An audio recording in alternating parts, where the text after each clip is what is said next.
بسم الله الرحمن الرحيم يريد الله أن يخفف عنكم وخلق الإنسان ضعيفا صدق الله العظيم. میرے محترم دوستو، اللہ رب العزت نے ہمیں جو دین عطا فرمایا ہے اس میں کوئی مشکل نہیں. اللہ نے آسانی ہی آسانی رکھ دی ہے. یہ اور بات ہے کہ ہمارے بہت سے ایسی چیزیں جو کہ سنت چیزیں تھیں، ہم نے اپنی رسومات اور رواج کی وجہ سے اس کو مشکل بنا دیا. ہم نے رسم کو بھی اسلام سمجھ لیا، رواج کو بھی اسلام سمجھ لیا، اور یہ سمجھ بیٹھے کہ دین پر چلنا بہت مشکل. حالانکہ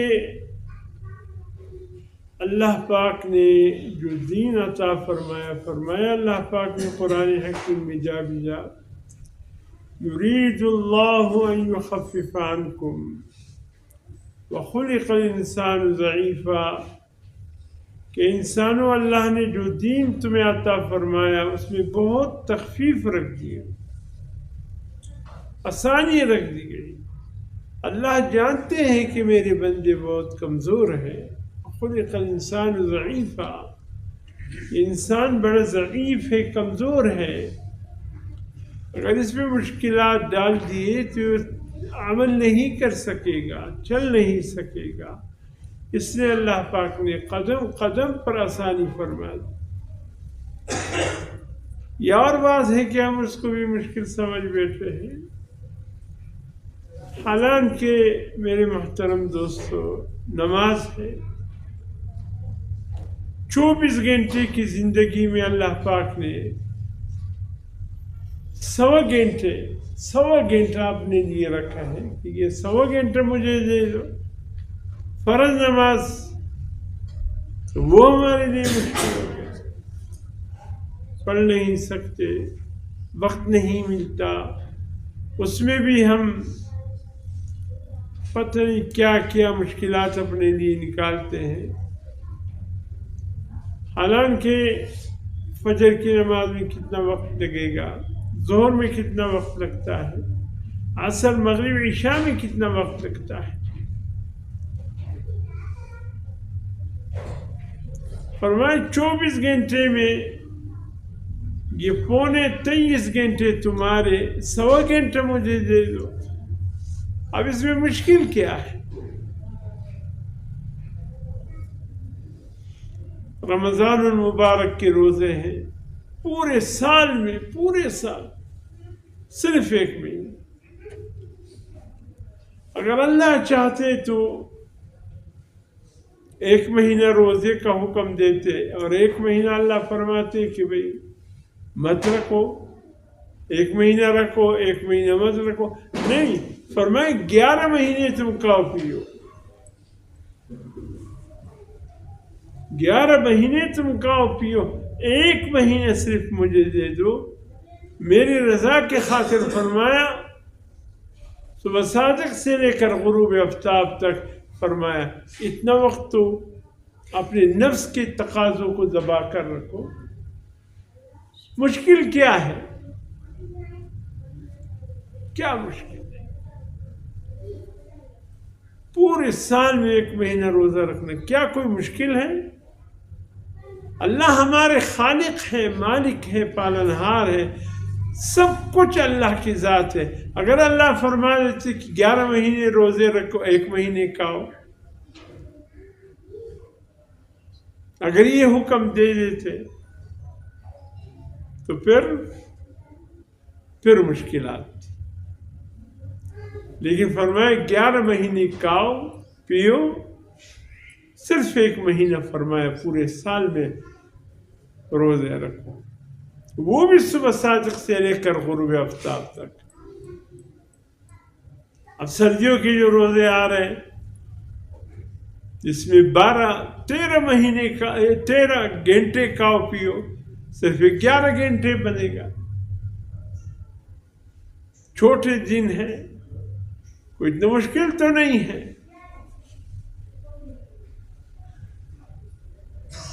لیکن اس میں بھی ہمارے لیے مشکلات نظر آتی.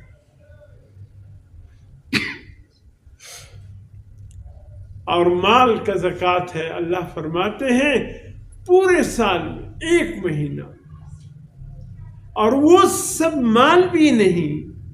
اگر اللہ یہ فرمائے جیسے کہ بھائی رمضان المبارک میں روزانہ جتنی کمائی کرتے ہو سب کے سب زکوٰۃ میں دے دو، وہ ہمارا رب ہے، کہہ سکتا ہے، خالق ہے مالک ایک حکم دے سکتا ہے، لیکن نہیں فرمایا. پورے سال میں صرف ایک دفعہ اپنے مال میں سے، وہ بھی 2.5%، یعنی 100 میں صرف 2.5 روپیہ، بس 40 میں 1 روپیہ، اور 100 میں 2.5 روپیہ. فرمایا میرے حکم پر میرے محتاج، غریب، مساکین، بے بس، ان کو دے دیا کرو. اس میں کیا مشکل، کتنا آسان اللہ نے دی. ایک شخص آیا حضرت عمر فاروق رضی اللہ تعالیٰ عنہ کے پاس، یا عمر میرے مکان تھا میں نے فروخت کر دیا. فرمایا پھر؟ فرمایا اس کا جو زکوٰۃ بنتا ہے وہ زکوٰۃ تو میں نے ادا کر دیا.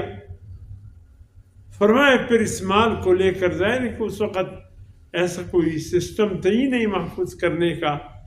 فرمایا ایک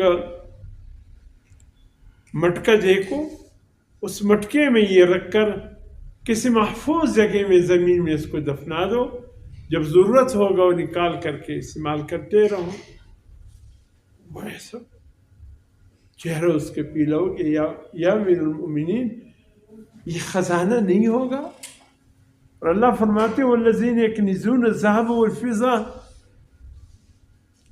جو خزانے کو جمع کرتے ہیں، سونا ہو، چاندی ہو، نقد ہو، جو بھی ہو،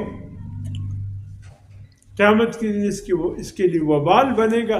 امیر المؤمنین کیا یہ قیامت کے دن میرے لیے وبال نہیں بنے گا؟ فرمایا زکوٰۃ دے چکے؟ ہاں امیر المؤمنین زکوٰۃ دے چکا ہوں. فرمایا اب یہ خزانہ نہیں ہے، اب یہ صاف ستھرا مال.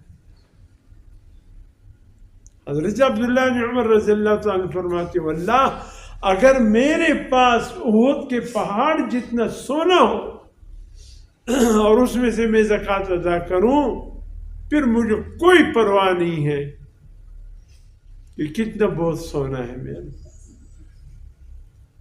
تو فرمائے زکوٰۃ سے محفوظ ہو جاتا ہے. یہ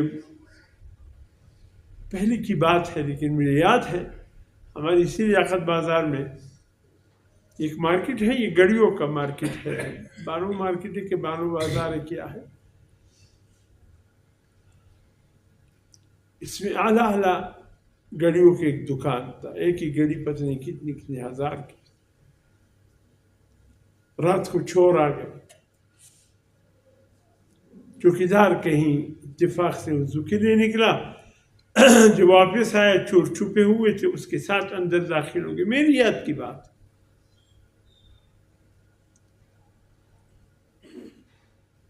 تو اس چوکیدار کو باندھا رسیوں سے اور مین گیٹ نیچے کیا، تمام دکانوں کو توڑا اور کچھ دکانوں کو لوٹا، زیادہ بھی نہیں، چند ایک دکانوں کو. مطلب کی چیز نظر اس کو نہیں آئی، چوروں کو جو مطلب کی گھڑی تھی وہ نظر نہیں آئی. جب صبح ہوا لوگ آ گئے، رش کش تھا. ہمیں بھی صبح پتہ چلا کہ بانو مارکیٹ کو لوٹ لیا رات چوروں نے.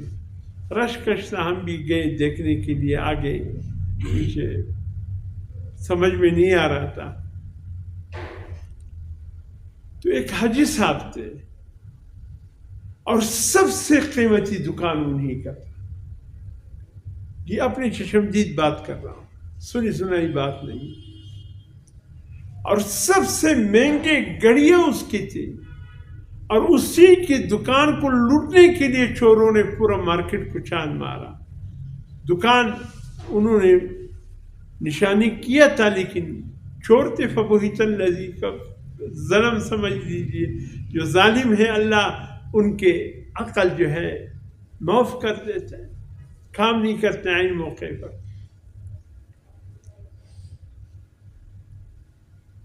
وہ ایک دفعہ اسی لیاقت بازار میں چوری ہوا، پھر پتہ چلا کہ یہ قریب کا وقت ہے.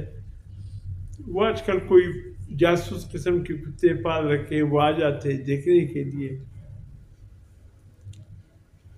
اچھا، وہ جو فوجی قسم کے تھے وہ کتے جو پالتے تھے، میں نے ایک سے پوچھا کہ یہ آپ حیوان سے کیسے تمہیں اندازہ ہو جاتا ہے کہ یہ چور کی یہ نشانات ہیں اور وہاں گیا ہوگا، یہ کیسے اندازہ ہو جاتے ہیں تمہیں؟ یہ تو حیوان ہے. کہتے چور جو ہوتے ہیں نا، وہ جب چوری کے ارادے سے، کتنے ہی پیشہ ور چور کیوں نہ ہو، ڈاکو کیوں نہ ہو، وہ جب چوری کے ارادے سے کسی مقام کو توڑتا ہے، اللہ کی شان اس کا بلڈ پریشر بہت ہائی ہو جاتا ہے. اور جب بلڈ پریشر ہائی ہو جاتے ہیں، اس کی یہ رگے ہاتھ کے بدن کے پھول جاتے ہیں.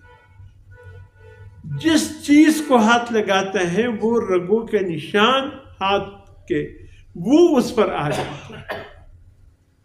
پھر ان نشانوں کے ذریعے ہم چور تک پہنچتے ہیں.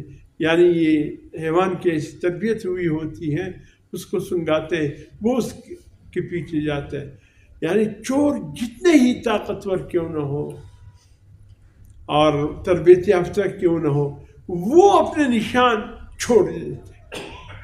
بلڈ پریشر اس کا ہائی ہو جاتا ہے، رگے پھول جاتے ہیں، اور سب سے پہلے جس چیز کو ہاتھ لگاتے ہیں اسی پر اس کا نشان آ جاتا ہے. کہتے ہیں ہم جب آتے ہیں تو ہم کسی چیز کو ہاتھ مت لگاؤ. ہم دیکھتے ہیں چور نے سب سے پہلے کس چیز کو ہاتھ لگایا ہوگا. ہم سمجھتے ہیں یہ کنڈے کو ہاتھ لگایا، یا اس کے ساتھ جو تالا ہے اس کو ہاتھ لگایا، ہم وہ جلدی سنگا دیتے ہیں، پھر تو چور کی تلاش میں نکل جاتے. اللہ کی شان ہے. یہاں بھی چور نے اسی دکان کو ٹارگٹ کیا تھا جس میں یہ کیا راڈو گڑیاں تھی، سب یہی تھے.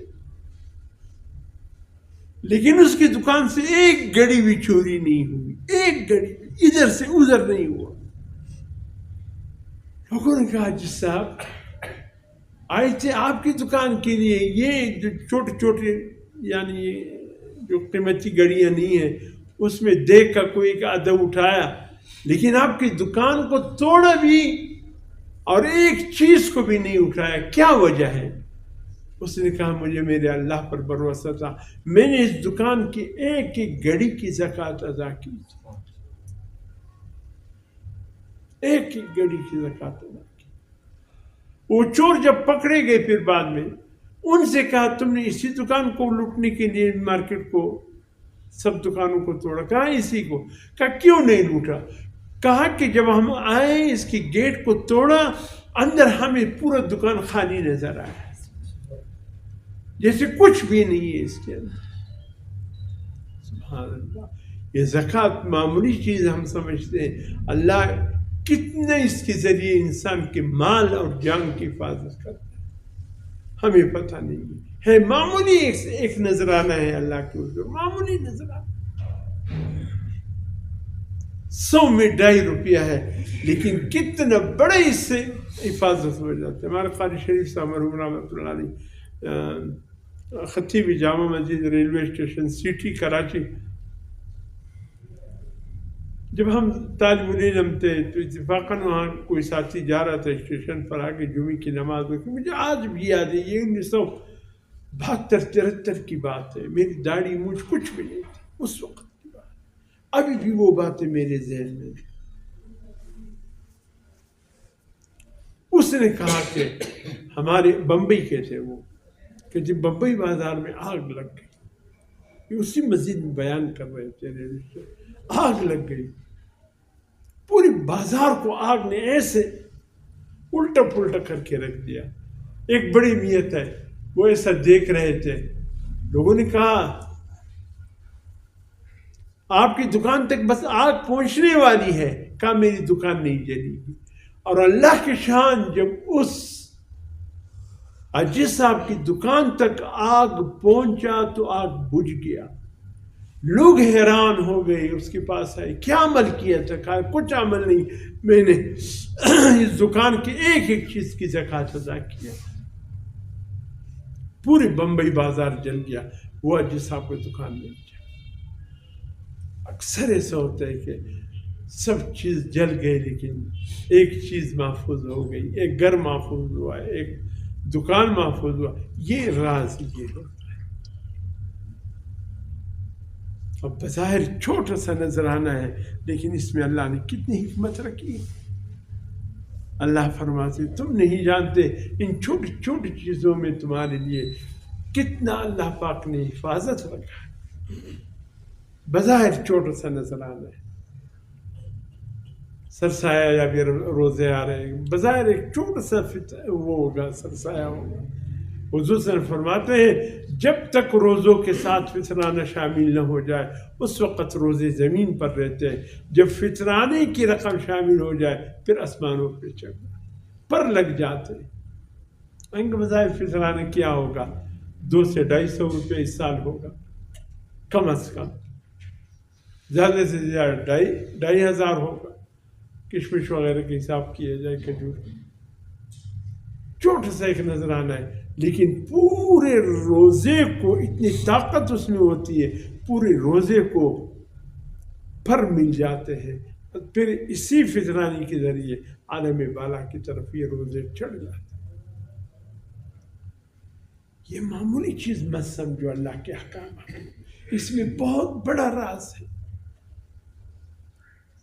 حج ہے، کن پہ فرض ہے؟ جو استطاعت جو رکھتا ہے، من استطاع الیہ سبیلا، طاقت ہے جس کی، اس پر حج فرض ہے۔ اور حضور صلی اللہ علیہ وسلم فرمایا جس نے حج ادا کیا اس نے اپنی ایمان کو محفوظ کیا، یہ جب بھی دنیا سے جائے گا کلمے کے ساتھ دنیا سے رخصت ہوگا، محفوظ ہو گیا اس کا ایمان۔ اور جس کی طاقت نہیں ہے اللہ اس کو اس کی نیت کے مطابق عطا فرمائے گا۔ فرمائے ارادہ تو کرو کہ جب بھی اللہ مجھے موقع دے دے میں حج ادا کروں گا۔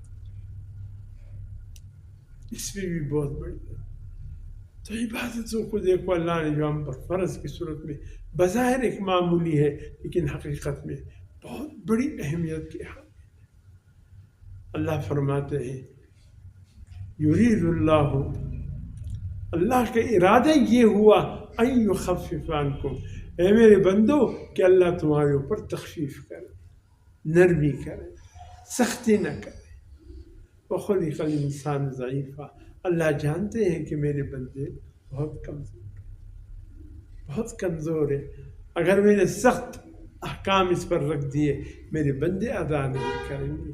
میں نے تو بڑے ہلکے پھلکے احکامات تمہارے اوپر رکھے، اگر کوئی پھر بھی ادا نہیں کرتا پھر تو بد نصیبی ہے، پھر تو بد قسمت ہے۔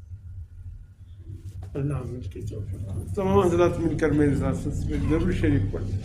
اللہم صلی علی محمد وعلی آل محمد کما صلیت، اللہم بارک علی محمد کما بارکت علی الحمد للہ رب العالمین الرحمن الرحیم مالک یوم الدین اهدنا الصراط المستقیم صراط الذین غیر المغضوب علیہم۔ سورۃ اخلاص قل اللہ 3 مرتبہ پڑھ لیجیے۔ بسم اللہ قل اللہ احد اللہ الصمد قل هو اللہ احد اللہ الصمد قل هو اللہ احد اللہ الصمد۔ سورۃ علم نشرح ایک مرتبہ بسم اللہ علم نشرح لک صدرک ووضعنا ان مع العسر یسرا ان مع العسر یسرا۔ الحمد للہ رب العالمین الرحمن الرحیم صراط الذين أنعمت عليهم. اللهم صل على محمد. اللهم يا قاضي الحاجات يا قاضي الحاجات، اللهم يا كافي المهمات اللهم يا كافي المهمات، اللهم يا دافع اللهم يا كافي البليات، البليات، اللهم يا شافي الأمراض يا شافي الأمراض، اللهم يا مجيب الدعوات يا مجيب الدعوات، اللهم يا حل المشكلات يا حل المشكلات، اللهم يا أرحم اللهم الراحمين، يا ارحم الراحمين يا رب. اللهم صل على اللهم محمد. صل على حسبنا الله ونعم الوكيل. حسبنا الله. اللهم صل. والله ذو فضل على المؤمنين. اللهم صل. إنا لله وإنا إليه راجعون. اللهم کچھ دیر کے لیے مراقب ہو جائے، منٹے بن کیجیے، زبان سے کچھ نہ کہے، زبان کو روک اپنے دل میں تصور جما لیجیے کہ ہماری دل ایک گہرے کنویں کی طرح ہے، اللہ کی رحمت بارش کی مانند اس پر برس رہی ہے، لیکن یہ بھرنے پر نہیں آ رہا ہے، بے سخت میرا دل اللہ اللہ اللہ اللہ کے ذکر کے ساتھ جو ہو رہا ہے۔ آپ کی توجہ دل کی طرف، دل کی توجہ اللہ کی طرف، یہ دل کی دھڑکن اصل میں ذکر خفی ہے، اللہ کا ہم ترین ذکر ہے۔ اللہ اللہ